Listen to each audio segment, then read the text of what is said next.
first speaker of tonight is Leah Baroudi, a founding member and director of March, a Lebanese non-profit organization that seeks to strengthen civil rights and tolerance, foster diversity and social stability, and promote equality in Lebanon.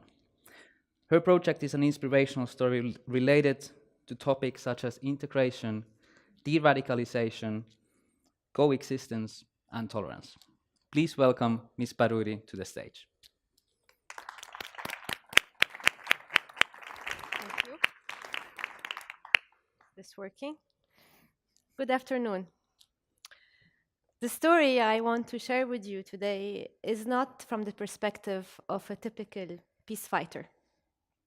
Before I decided to leave everything behind and go to Tripoli, Lebanon's second largest city after Beirut, not far from the Syrian border, I graduated from HEC, a business school in France, and I used to work as a consultant at Deloitte. Like many others like me, I was very content with the appeal of my air-conditioned office and the sophisticated Lebanon I took so much pride in. Did I not know that many people not far away from me lived and viewed life differently, poverty, intolerance, violence? Of course I did. After all, Lebanon is known for its coexisting 18 different religious communities and its 15-year civil war.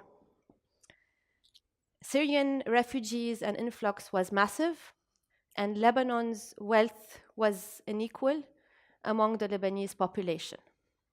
I knew all that, but I never truly took the time to truly reflect on the matter and on its impact. That was until I met Ali and Atrice. Can you put up the slides, please? Next. So Ali and Atrice were two young men fighting on opposite sides of a sectarian war in Tripoli, a city where Islamic influence and Syrian influence runs deep. Like myself, Ali and Atrice were blinded by their circumstances. Although they lived 5 minutes apart, the only places they would have met was on the former front lines where they both used to fight, or in jail, where they both spent time. Next. Atrice is from Bebe Tebene, an impoverished Sunni neighborhood in Tripoli that is known for being one of where originated all the Islamic schools of thought. Ali, on the other hand, is from Jabal Mahsen, a Alawite neighborhood very much controlled by the Syrian regime. The two neighborhoods are divided by just one street, ironically called Syria Street. These two neighborhoods have known since the Civil War decades of violent clashes between the Alawites and the Sunnis, not only along sectarian lines, but according to their opposition or support to the Syrian regime in place. The situation got worse when the Syrian fights and uprisings started and intensified, and men from both neighborhoods started crossing the borders to go to Syria. In 2014, the Lebanese army, because of a political agreement, did a ceasefire in the area, and the whole area became a military zone. However, this took a sense of purpose and adrenaline away from young men who were left with no occupation, no work, no job opportunities, and nothing to look forward to. And this pushed them to join militant groups in Syria even more. That's when I met Ali and Atrice. Back then, March, the organization I founded a few years back, decided to organize auditions for over 100 young men and women from Bebe Tebene and Jabal Mahsen. The idea was to recruit out of them 16 ex-fighters to star in a comedy play inspired by their lives. My conviction was that the root cause of the conflict was not ideological, and if the youth from Tripoli were put in different circumstances and conditions, they could put guns aside and the violence aside and be able to live together. I met Ali and Atrice during these auditions. You want me to act in a play when I've never even seen one in my life? Ali told me during the auditions, putting his gun on the table to show off and to intimidate me. Ali was 21 at the time. He stopped school when he was 14 and started hanging out in the streets, where he started popping pills, Captagon, Benzexol, and other drugs. He was then given a gun and some money to protect his neighborhood and fire at his neighbor from the other side. And he did.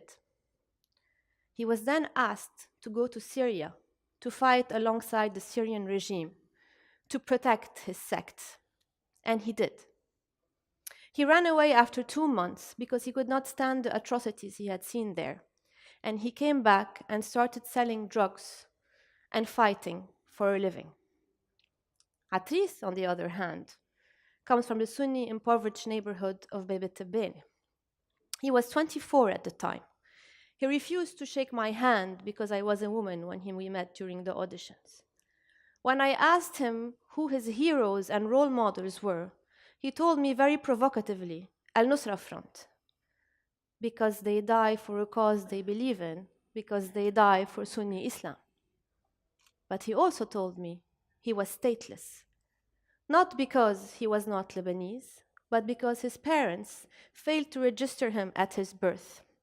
And therefore, he has no civic rights, no right to education, no right to work, no right to health care, no right to get married, no right to own anything. And many are like him in Tripoli due to poverty and ignorance. His family members were arrested several times due to their extremely conservative religious appearance. All that was left for Atrice was to go to Syria and fight alongside the Syrian opposition. He came back because his brother, also stateless, fell on the roof from the rooftop of a building while he was illegally employed, lost his eyesight and the use of his legs, and his family have no money to treat them. Atrice and Ali were recruited along with 14 other ex-fighters. Persuading the recruits to stick to the rehearsals was extremely tough. Besides the absences, the tardiness, I still recall the surreal experience of standing at the door of the rehearsal hall, performing body searches on religiously conservative fighters to make sure they were unarmed. Razor blades, guns, knives, grenades were confiscated. These were men who saw each other as mortal enemies, and guns and violence was what defined them as men and what allowed them to channel their anger that they felt about life. But slowly, but surely, after long months of perseverance, where these would-be actors distanced themselves from the violence that consumed much of their youth and shared their stories with us and with each other in order for us to be able to write the script inspired by their lives, realizing they were much more alike than they thought, friendship blossomed, and the play, Love and War on the Rooftop, a local take on Romeo and Juliet, was born and toured with full houses and standing ovations across Lebanon. I will show you now the trailer of the documentary that we filmed, highlighting the whole backstage of the experience. Can you move one more? That's Ali, that's Atrice.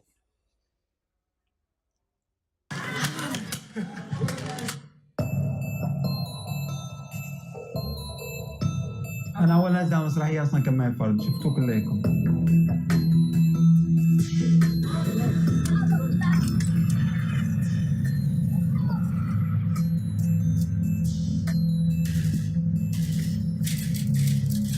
عمري 16 سنة حمل بيرودي يعني إنه أنا أبو عنتر. أنا ما كنت أتخيل إنه عالم جاب المحسن لا. كلياتنا بدنا ندافع عن بيتنا. عم يقتلونا وبدي يضل ساكت.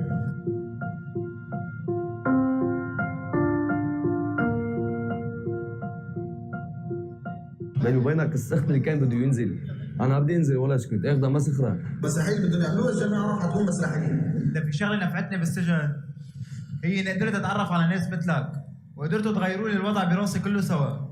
من جبتوا لي هيدا أيام السجن وغرام السجن، كله ما في منه غناص. إنه وين بدك أنا أتعرف على بعض يعني بحدي على أمي؟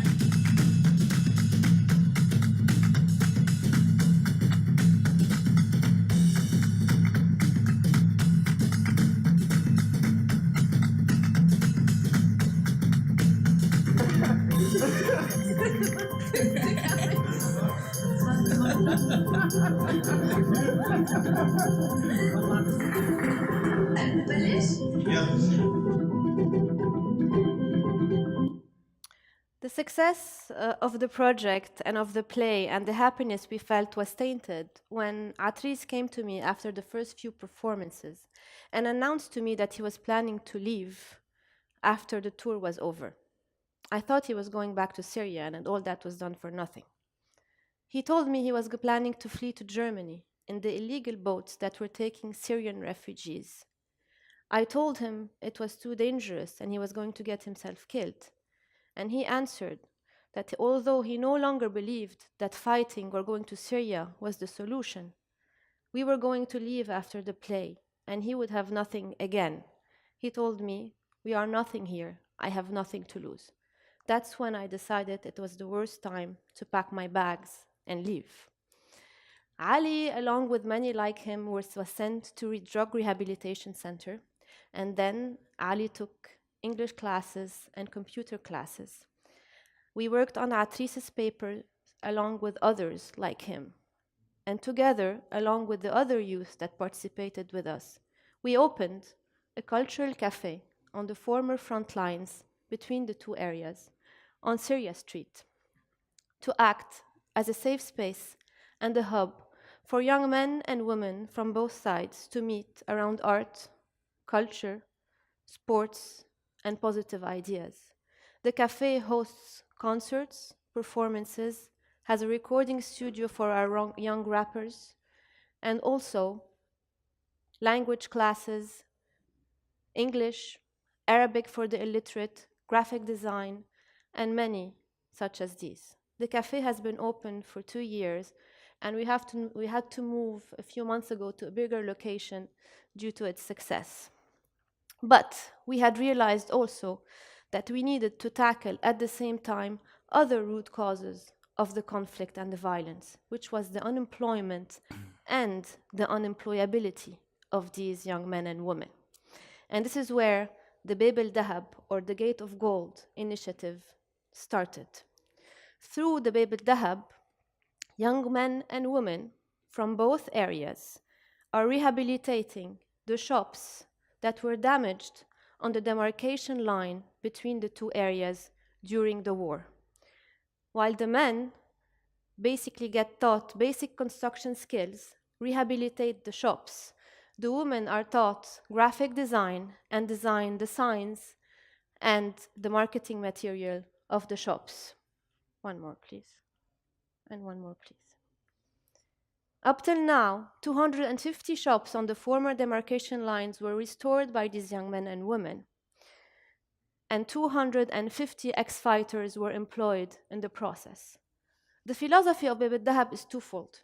First, it was to give the youth a sense of empowerment to rehabilitate what they once had destroyed, and to make them feel that they have some control over their lives and over their communities. It also allows them to be rehabilitated to become employable. Because in addition to the technical skills that they are being taught, they have to, if they go into the program, take anger management classes, life skills, language classes, participate in sports activities, social outings, and the like. Also, through our program, these young men and women are being employed. All of these youth were, of course, looking for income, but we also found that they longed for a sense of purpose and belonging, and specifically, a hope in the future. Hopelessness is what extremist groups seize upon to attract new recruits, offering them a new identity and a cause to fight for.